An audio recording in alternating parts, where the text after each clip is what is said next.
ช่วงที่หมอลำปิดฤดูกาลมื้อนี้เฮาสิมาบอกถึง AB กัน หลังจากที่บ่ได้ไปอัปเดตข่าวกันมาโดนมื้อปิดฤดูกาลของหมอลำใจเกินร้อยไปวันที่8มิถุนายน2568เมื่อต้นเดือนที่ผ่านมาเข้าสู่ช่วงการพักวงของหมอร้องหมอลำที่เดินสายออนทัวร์ไปเปิดการแสดงตลอดหลายเดือนที่ผ่านมา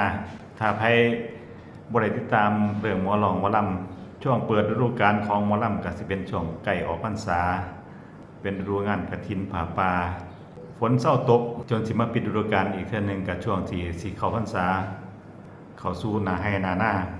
เป็นการพักวงของหมอร้องหมอลำเพื่อสิได้ไปปรับปรุงคอนเทนต์ปรับปรุงฉากแสงสีเสียงเวทีเครื่องเสียงเอียงต่างๆที่ใส่ไปแสดงกันตลอดฤดูกาลที่ผ่านมาหมอลำที่ได้รับความนิยมที่ได้รับความสนใจคือหมอลำใจเกินร้อยปิดฤดูกาลไปตั้งแต่วันที่8มิถุนายนเป็นฤดูกาลที่9ปีต่อไปก็เป็นฤดูกาลที่10สำหรับ FC ที่ติดตาม AB ติดตามแอนบอยก็มีคลิปมาอัปเดตอยู่ทาง YouTube เนี่ยทางเพจของบอยสิริชัยแน่แต่ยังเห็นความเคลื่อนไหวของแอนบอยตลอดล่าสุดกับวันที่21ที่ผ่านมาเป็นปิดฤดูกาลหมอลำระเบียบวาทศิลป์ที่แอนบอยไปขึ้นเวทีนำกันผู้ชมที่เป็น FC ของแอนบอยก็ได้ติดตามได้เบิ่งกันเต็มอิ่มมีทั้งน้องเพชรน้องพลอยไปขึ้นเวทีเป็นภาพที่อบอุ่นอีกภาพหนึ่งที่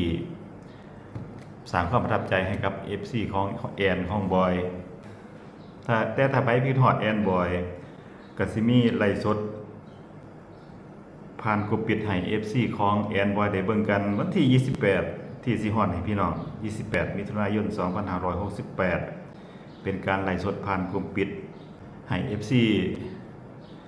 ที่คิดฮอดแอนบอยได้เบิ่งอีกเทื่อนึงไลฟ์สดนี่ก็มีท็อปธนาชัยพระเอกดาวไล่คนใจ FC หมอร้องหมอลำแล้วก็หมอลำเสียงแจ๋วแต้วสุกัญญาไปขึ้นเวทีแต่ละไลฟ์สดของ AB ก็บ่เคยสร้างความผิดหวังให้กับ FC ตั้งแต่ AB Story EP 1จนมาถึงปัจจุบันจนมาถึงหมอลำใจเกินร้อยสิเข้าฤดูกาลที่10แล้วแต่ก่อนหน้านั้นก็ล้านแตกตลอดแล้วพี่น้องเวลามีไลฟ์สดของ AB ตอนใดก็มาเบิ่งว่าไลฟ์สดนี้สิได้รับการตอบรับจาก FC คือเก่าบ่เป็นเรื่องที่น่าสนใจพยคิดฮอด AB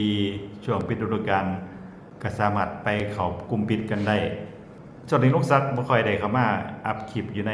YouTube หรืออยู่ในเพจสามารถติดตาม